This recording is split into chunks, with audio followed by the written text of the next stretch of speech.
This is standard operating procedure for the city and the department. Immediately within 24 hours of an incident such as this, we will always have a press briefing.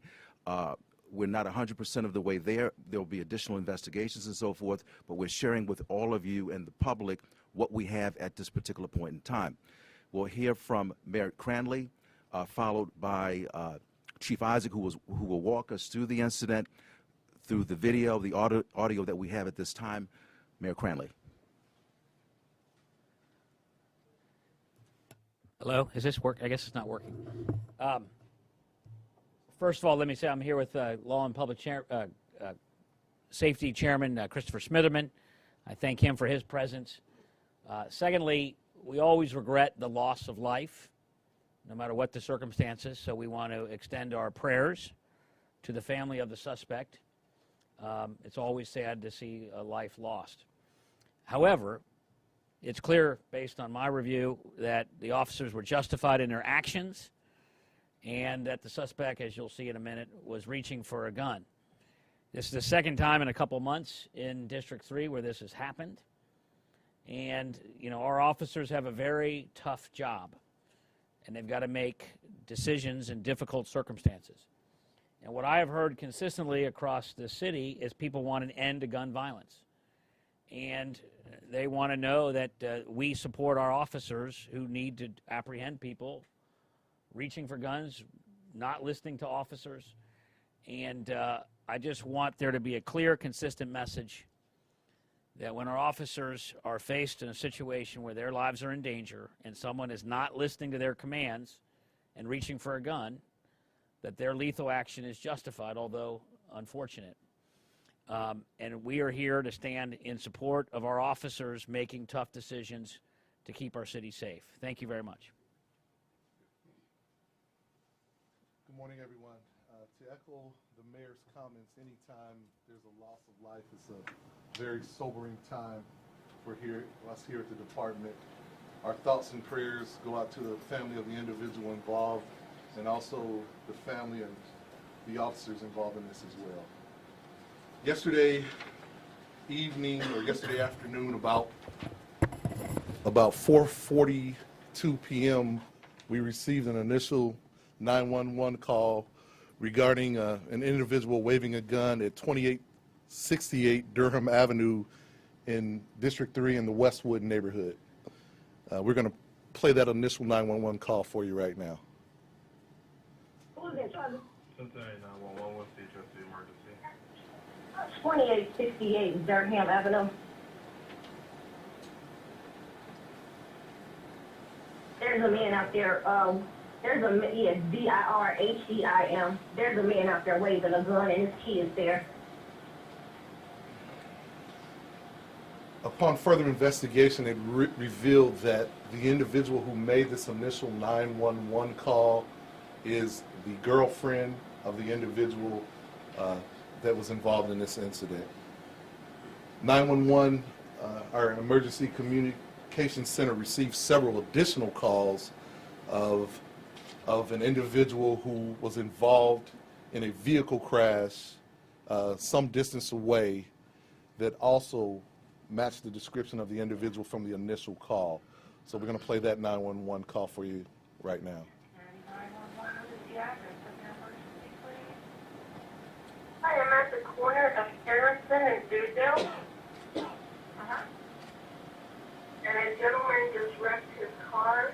He struck into a telephone pole. Is it a single car accident? Yes, he exited the car, stumbled out, and dropped the gun, and then picked up the gun and took off. There's an additional 911 call also that this slide depicts the vehicle described in the auto accident. So we'll play that one. When do you have the address or emergency? Yeah, I'm at the corner, thank you. I'm at the corner of Dudno and Harrison, and I just witnessed an accident. Guy got out of the car and is walking, but I can't believe it. The truck went straight into a phone pole. None woman just came up to me here and told me that she had been following him down Harrison, and he was hitting other things, and we're suspecting that he might be under the influence of something. I walked over to see if he was okay, and he kept walking away from me and is walking like down the street. So, and she thinks that she might have seen him drop a gun. I saw him drop something and pick it up, but I didn't see what it was.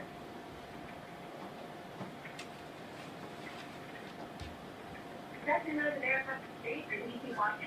Yeah, he just like left the truck there and kept walking. After receiving information that the individual had left on foot, District 3 officers responded and came across the individual at 3315 Harrison Avenue.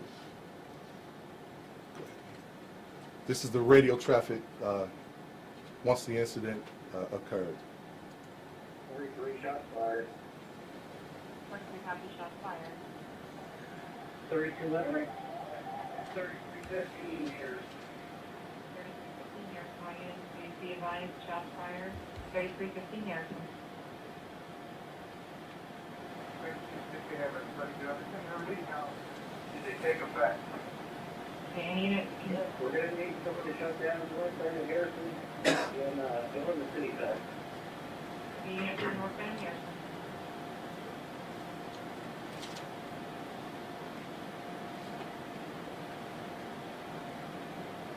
Wait, are we saying the subject's down or is he still on here? We're gonna. 3211. We have the left recovered. He's down. Start your notification. Okay, the next two slides will depict a cell phone video that was actually captured by two witnesses who were on Harrison Avenue during the incident. As the officers encountered the individual at 3315 Harrison, they initially gave him commands to go to his knees, which he initially complied. They also gave him additional commands to lie flat on the ground. The individual begins to go to the ground, then raises up and retrieves a firearm from his waistband. The three officers that you see in the slide here, they all three engaged the individual, striking him multiple times. Now the next slide, we'll play it live for you, and then we'll play it so we'll loop it a couple of times so you'll get a closer depiction of what occurred. So go ahead, Mike.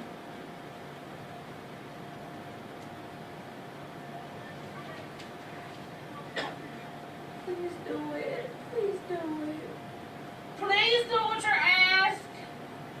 Please. Back up, Lacey. Do what they say. Back up.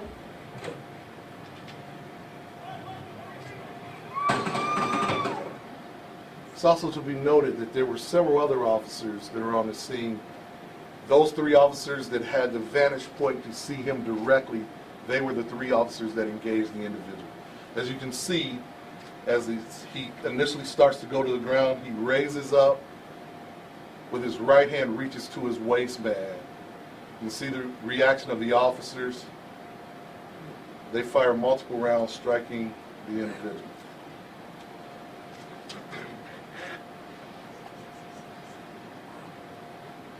One more time.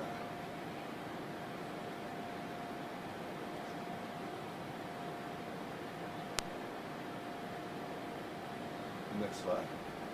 This is the firearm that was recovered. As it turns out, it is an airsoft pistol.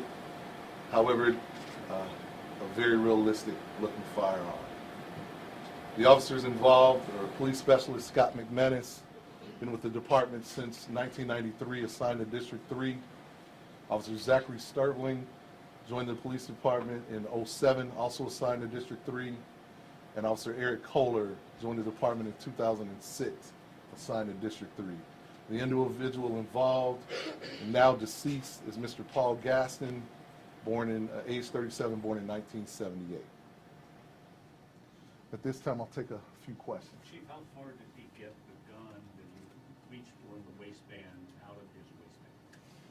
I'm not exactly sure. I know he began to retrieve it from his waistband. I don't think he was able to raise the weapon. The officers, once they identified the weapon, they discharged their firearms. And I couldn't tell there, were they issuing a command to him at the time that he? They were giving him multiple commands. The commands that they were telling him was to lie flat on the ground. Chief, we had somebody contact us, and I don't know if it's true, but she said, they said, put it down, put it down, put it down. Does that matter? That was said, yeah, that was also said several times. Chief, you said the caller, the first 911 caller was the girlfriend of the suspect? Correct. Victim. She, unless there was more on that call, she never said that's my boyfriend. There was more information retrieved as part of the investigation, part of the interviews. She was actually not on the scene. She was calling from her workplace. She was receiving information from her sister as to what was occurring. But she knew it was him. She knew it was him, correct. So we were able to obtain that information later. You could hear on the cell phone somebody saying, put it, is that the person on the phone? When you, Did she know the guy? Because she said some kind of name. no, I don't believe that was the case. So you don't have a real gun, but you have 3 officers with guns pointed at you, telling you not to put it down, and you go for it anyway. Is this suicide by cop? I mean, I know You know, I don't want to speculate on his motives. I know what's going to happen. I know the action that occurred, and very tragic. And based on what we've been able to determine, our officers responded to their appropriately and according to their training. Chief, you said multiple shots, but do you know how many shots? I believe a total of 9 shots were fired. How many hit? I'm not able to determine that. The coroner will do an autopsy, and we'll be able to make that determination after that. What can you tell us about Mr. Gaston, his background? He's had some history. I don't know the specifics, but he does have some history of arrest. This is the second fatal BB gun shooting since, I guess we're talking about Christmas Eve, and then you've got a couple of other shootings that weren't fatal. I'm thinking that's a lot, but I don't see a connection except that are people getting more aggressive? Is there anything? You know, there's no connection that we can make. Tragically, in this profession, these things do happen. Every officer realizes that there may be a time in their career where they may be faced with a situation like that, and tragically, this is what's occurred. So. I didn't know.